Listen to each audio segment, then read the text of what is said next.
আসসালামু আলাইকুম। তো কেমন আছো তোমরা? আশা করি সবাই অনেক ভালো আছো। আল্লাহর রহমতে আমি অনেক ভালো আছি। আমি কিন্তু আগের ভিডিওতে দেখাইছিলাম এখানে প্লাস্টার শুরু থেকে শেষ অবধি ফুল ভিডিও। যেহেতু আমাদের এই পাশের প্লাস্টার কমপ্লিট হয়ে গেছে, তারপর সামনে যে ওয়ালটা দেখতে পাচ্ছেন, তো সেই ওয়ালে আমরা এখন মাছা দেবো, মাছা দিয়ে প্লাস্টার শুরু করবো ইনশাআল্লাহ। আমাদের এই পাশের প্লাস্টার কিন্তু কালকে আমরা কমপ্লিট করছি, কিন্তু মাছাগুলো টেনে আমরা উপরে তুলিনি। তার কারণ কালকে যদি আমরা মাছা টেনে উপরে তুলতাম তাহলে কিন্তু প্লাস্টার অনেক জায়গায় নষ্ট হয়ে যেত। তো সেই কারণে আজকে সকালবেলা সর্বপ্রথম আমরা মাছা টেনে তুলবো উপরে। আমরা সবাই মাছাটা টেনে উপরে তুলছিলাম, তারপর কিন্তু এই পাশে মাছাটা ফলাই দিয়েছিলাম। এরপর সিট চালনি সবকিছু দিয়ে আমরা মাছাটা ওকে করছি। এরপর কিন্তু ভালো করে ওয়াল কিন্তু ভিজাই নিচ্ছি। আমরা ওয়ালের মধ্যে কিন্তু গ্রাইডিংও দিয়ে ফেলছি। তো এখন আমরা মশলা চাপাবো। আর আজকের ওয়েদারটা কিন্তু একদম জোস লেভেলের, কাজ করতে কিন্তু অনেক মজা লাগতেছে। আরেকটা কথা আমি আপনাদেরকে বলে রাখি, সেটা হচ্ছে আমরা যে এই সাইডে যে প্লাসটা শুরু করলাম, তো শেষ অবধি কিন্তু আমি এই ভিডিওতে আপনাদেরকে দেখাবো ইনশাআল্লাহ। তোমরা যদি এখন ভালো করে আমার পিছনের দিকে লক্ষ্য করো তাহলে দেখতে পারবো আমাদের হেল্পাররা কিন্তু মাছের মধ্যে মশলা দিতেছে। তো এখন আমরা মশলা ছাপাবো। তো প্রথম মাছের কাজ শুরু করে দিলাম এবং আমাদের প্রথম মাছের কাজ কিন্তু কমপ্লিট হয়ে গেছে, তোমরা তো দেখতেই পাচ্ছ। তো এখন আমরা মাছটা লুজ দিয়ে নিচে নামাবো এবং আমরা নিচে কাজ শুরু করব। আর এই দিয়ে কিন্তু নতুন ফুলের ঝাড়ু এনে কিন্তু আমি সুন্দর করে ভেঙে নিলাম যাতে ফিনিশিংটা অনেক ভালো হয়। তো আমরা দুপুরের খাবার খেয়ে এসে কিন্তু ভালো করে ওয়ালগুলো ভালো করে ভেজাইছি প্রথমে, তারপর কিন্তু ওয়ালের মধ্যে গ্রাইডিং দিতেছি। তো অল্প কিছুক্ষণের মধ্যে কিন্তু এই মাছের কাজও কিন্তু কমপ্লিট হয়ে যাবে, যেহেতু শুধু সাদা ওয়াল, শুধু প্লাস্টার, এই জায়গায় কোনো গ্রুপ বা কোনো কিছুই নাই এখানে। দুপুরের খাবার খেয়ে এসে যখন আমরা ভালো করে ওয়াল ভেজাচ্ছিলাম তখন কিন্তু আমাদের হেল্পাররা ভিতরে কিন্তু মশলা তৈরি করে রেডি করে ফেলতে। তো চলেন এখন মশলা ছাপা যাক। অল্প কিছুক্ষণের মধ্যে কিন্তু আমাদের 2 নাম্বার মাছের কাজও কিন্তু কমপ্লিট হয়ে গেল। তো এখন আমরা মাছটা লুজ দিয়ে কিন্তু নিচে নামাই ফেলবো এবং আমাদের কিন্তু আজকে নাইট করতে হবে। উপরে বালু তুলবো আমরা। মাছা নিচে নামানোর পর কিন্তু সব বস্তা নিচে নিয়ে যায় কিন্তু লোড দিছিলাম এবং আমি তো রূপাস চালাই, তোমরা তো ভালো করে জানো যে আমি প্রতিদিন রূপাস চালাই। তো আমি উপরে চলে আসছি রূপাস চালানোর জন্য। এখন আমরা বালু তুলতেছি উপরে। এখন বাজে হচ্ছে রাত 8:30। তো আর 1 ঘন্টা পরে কিন্তু আমরা ছুটি করবো। তারপর কিন্তু গোসল দিয়ে খাবার খাবো, খাবার খেয়ে একটা ঘুম দেবো, যেহেতু নাইট করতেছি, শরীর অনেক ক্লান্ত হয়ে যায়। তো দেখা হচ্ছে আপনাদের সাথে আমার কালকে।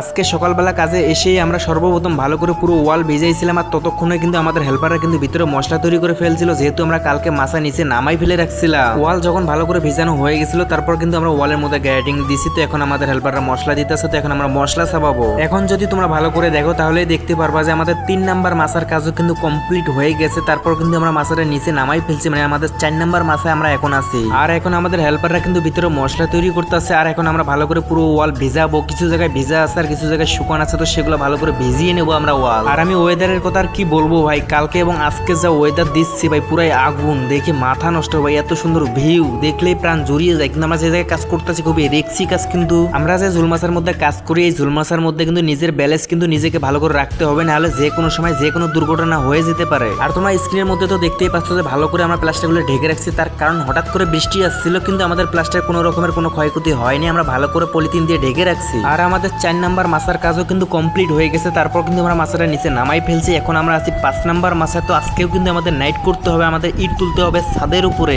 তো চলেন এখন নিচে গিয়ে হাত মুখ ধুয়ে বাইরে গিয়ে কিছু নাস্তা খেয়ে এসে আজকের নাইট শুরু করা যায়। এখন বাজে হচ্ছে রাত 9:40। তো এই মাত্র আমাদের ইট তোলা কমপ্লিট করলাম। তো আজকে আমি নিচে ছিলাম, উপরে যাইনি। আমাদের ভাগিনা কিছু আসছিল, তো সেই ভাগিনার মধ্যে কিন্তু একজন ভালো রূপাস চালাইতে পারে, তো তাকে পাঠিয়ে দিচ্ছি উপরে।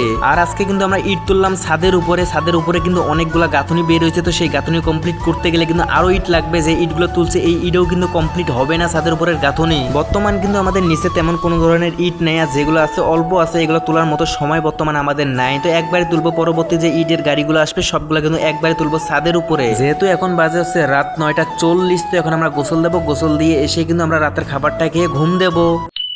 সেম কালকের মতো কিন্তু আজকে সকালবেলা কাজে এসেই কিন্তু আমরা ভালো করে পুরো ওয়াল ভিজাইছিলাম। আর ততক্ষণে কিন্তু আমাদের হেল্পাররা ভিতরে মশলা তৈরি করে ফেলছে, যেহেতু আমরা ওয়ালের মধ্যে গ্রাইডিং দিয়ে ফেলছি। আর এদিকে কিন্তু আমাদের হেল্পাররা মশলা দিতেছে। তো চলেন এখন মশলা ছাপা যাক। আজকে প্লাস্টার করতে কিন্তু বেশিক্ষণ সময় লাগে না, আমাদের বালু বানাইতে এবং ভালো করে ওয়াল ভিজাইতে কিন্তু আমাদের মোটামুটি অনেক সময় লেগে যায়, কিন্তু প্লাস্টার করতে কিন্তু খুবই কম সময় লাগে, যেহেতু সাদা ওয়াল শুধু। এখন দুপুর কয়টা বাজে আমি নিজেও জানি না, তার কারণ ওই সময় আমি টাইম দেখিনি। তো আমাদের 5 নাম্বার মাছার কাজও কিন্তু কমপ্লিট হয়ে গেছে এবং আমরা মাছাটা কিন্তু নিচে নামাই ফেলছি। তো এখন আমরা 6 নাম্বার মাছার কাজ শুরু করবো খুব শীঘ্রই। আর আমরা কিন্তু ঝুল মাছের মধ্যে এইটাই কিন্তু লাস্ট মাছা। এরপর কিন্তু এই মাছের মধ্যে আর কাজ করতে পারবো না, তার কারণ নিচে কিন্তু রডের টানা দেওয়া আছে। নিচে কিন্তু আমাদের এক্সট্রা মাছা দিয়ে কিন্তু প্লাস্টার করতে হবে। এই মাছাটা কিন্তু তুলে ফেলতে হবে আমাদেরকে, উপরে টেনে তুলবো আমরা উপরে কালকে, আজকে না। কেন আমরা কালকে মাছা টেনে তুলবো উপরে, তার কারণ আজকে যে প্লাস্টারগুলো করবো যে কোনো জায়গায় লাগলে কিন্তু প্লাস্টার নষ্ট হয়ে যাবে। তো সেই কারণে আমরা কোনো রকমের কোনো রিস্ক নিতে চাচ্ছি না, আমরা কালকে টেনে তুলবো। কিন্তু আমাদের মাছার মধ্যে যে সিট এবং চালনিগুলো আছে সবগুলো কিন্তু আমরা ভিতরে নেবো, কোনো কিছুই কিন্তু আমরা মাছার মধ্যে রাখবো না, যেহেতু আমাদের ওয়াল মোটামুটি ভিজা আছে, তো আমাদের কিন্তু হেল্পাররা মশলা প্রায় তৈরি করে ফেলছে। তো অল্প কিছুক্ষণের মধ্যে কিন্তু আমরা ওয়ালের মধ্যে গ্যাডিং দিয়ে প্লাস্টার শুরু করব।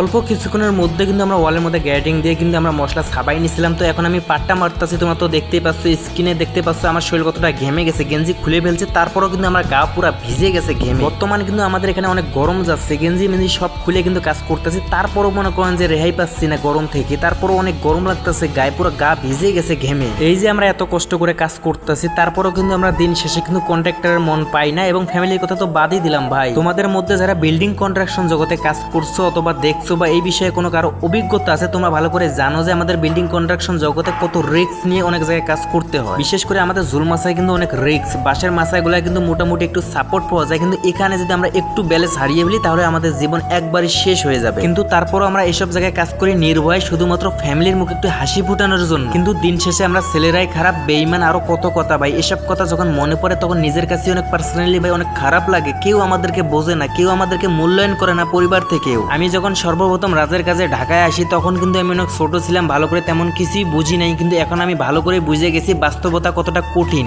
এখন আমি একটু অনুভব করতে পারতাছি যে আমাদের বাবা মারা কত কষ্ট করে আমাদেরকে লালন পালন করে বড় করছে। আমার নিজের উপরে নিজেকেই কিন্তু অনেক রাগ ওঠে, তার কারণ আমি যে এত বড় হয়েছি এখন পর্যন্ত কিন্তু আমি বাবা মার জন্য তেমন কিছুই করতে পারি নাই। তো যাই হোক ভাই, এসব কথা সোশ্যাল মিডিয়ায় না বলাই ভালো, তার কারণ তখন কিন্তু আমাদের ফ্যামিলির প্রাইভেসি নষ্ট হয়ে যাবে। যখনই আমি আমার দুঃখ কষ্টের কথা তখন আপনার কাছে শেয়ার করব, তখনই কিন্তু আমি আপনাদের কাছে হাসির পাত্র হয়ে যাব, কিন্তু আমি সেটা চাই না কখনো। তো আজকেও কিন্তু আমরা নাইট করতেছি, বালু তুলতেছি উপরে, কিন্তু আমার হাতে একটু সময় ছিল, অল্প কিছুক্ষণ সময় ছিল, 10 থেকে 15 মিনিট, কিন্তু ততক্ষণে কিন্তু আমি গোসল করে একদম ফ্রেশ হয়ে গেছি। যেহেতু আমার রূপাস চালা বসে বসে আমার গায়ে তো তেমন কোনো রকমের ময়লা ভরে না, সেই কারণে আমি গোসল দিয়ে দিছি। তো আমার জন্য অনেক ভালো হয়েছে। তার কারণ হচ্ছে ভাই 9:30 পর্যন্ত কাজ করার পর কিন্তু গোসল করতে একদমই মন চায় না, তখন কিন্তু অনেক ঠান্ডা লাগে। এখন কিন্তু বাইরে অনেক বৃষ্টি হচ্ছে, হালকা কিন্তু বাতাসও হচ্ছে। জানি না আমাদের প্লাস্টারগুলো কি অবস্থা, কিন্তু আমরা ভালো করে ঢেকে রাখছি, মনে হয় তেমন কোনো রকমের কোনো ক্ষতি হবে না।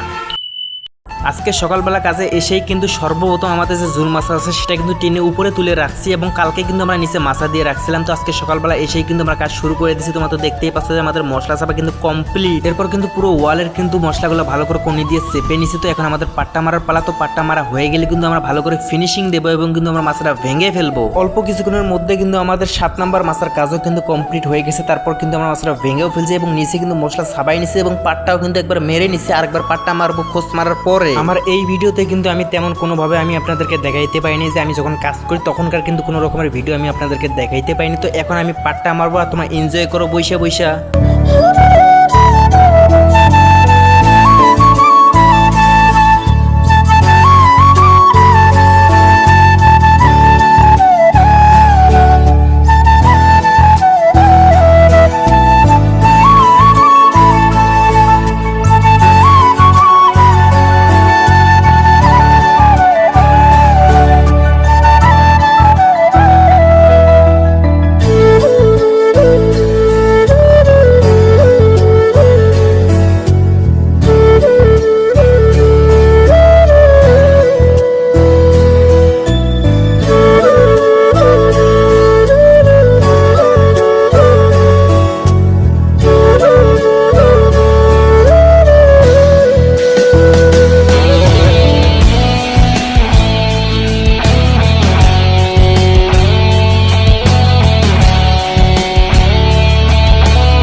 ফাইনালি কিন্তু আমাদের পাট্টা মারা কমপ্লিট। দেখতেই পাচ্ছ আমার পিছনে আমাদের যে লোকগুলো আছে সেগুলো কিন্তু ফিনিশিং দেওয়ার জন্য একদম রেডি। তো আমরা এখন ফিনিশিং দেবার অল্প কিছুক্ষণের মধ্যে কিন্তু আমাদের ফিনিশিং দেওয়া কমপ্লিট, তোমরা দেখতেই পাচ্ছ স্ক্রিনে। এখন আমি আপনাদেরকে দেখাবো আমাদের ফুল প্লাস্টারটা। এখন দেখতে পাচ্ছ যে আমাদের পুরো প্লাস্টারটা কত সুন্দর দেখা যাচ্ছে। ওয়েদারটা কিন্তু মোটামুটি অনেক জোস লেভেলের, কিন্তু এখানে যখন তখন বৃষ্টি হতে পারে এমন একটা এলাকায় আছি ভাই, যখন তখন বৃষ্টি হতে পারে ভাই। অনেক আতঙ্কে থাকে যেহেতু বাইরের মাসের কাজ ভাই, কোন সময় কোন টাইমে যে বৃষ্টি আসে বলা যায় না। এই যে রোদ হঠাৎ করে বৃষ্টি এসে পড়ে, একদম পুরো প্লাস্টার সবকিছু মনে করেন ধুয়ে পড়ে যায়। কিন্তু বর্তমান দিনকাল অনেক ভালো যাচ্ছে, সেই কারণে আমরা কিন্তু প্লাস্টারগুলো দ্রুত এগিয়ে নিচ্ছি। তার কারণে আমাদের যখন বৃষ্টি হবে তখন যেহেতু আমরা ভিতরে কাজগুলো করতে পারি, কিন্তু বাইরের কাজ কিন্তু ভালোভাবে করতে পারতেছি বর্তমান আমরা। আল্লাহর কাছে লাখো শুকরিয়া, কোনো রকমের কোনো বিপদ ছাড়াই কিন্তু আমাদের 3 পাশের মোটামুটি কিন্তু প্লাস্টার কমপ্লিট। এখন বাকি আছে এক পাশে, সেটা হচ্ছে একদম আমাদের পিছন সাইডে। তো এগুলো আমরা কালকে ধরবো প্লাস্টার সম্ভবত। আমি আপনাদেরকে পরবর্তী ভিডিওতে দেখাবো যে আমরা কিভাবে কাজ শুরু করলাম পিছন সাইডে। তো আজকের মতো ভিডিও এ পর্যন্তই, তোমাদের সাথে দেখাচ্ছে আমার পরবর্তী ভিডিওতে। ততক্ষণে ভালো থেকো, সুস্থ থেকো, আল্লাহ হাফেজ।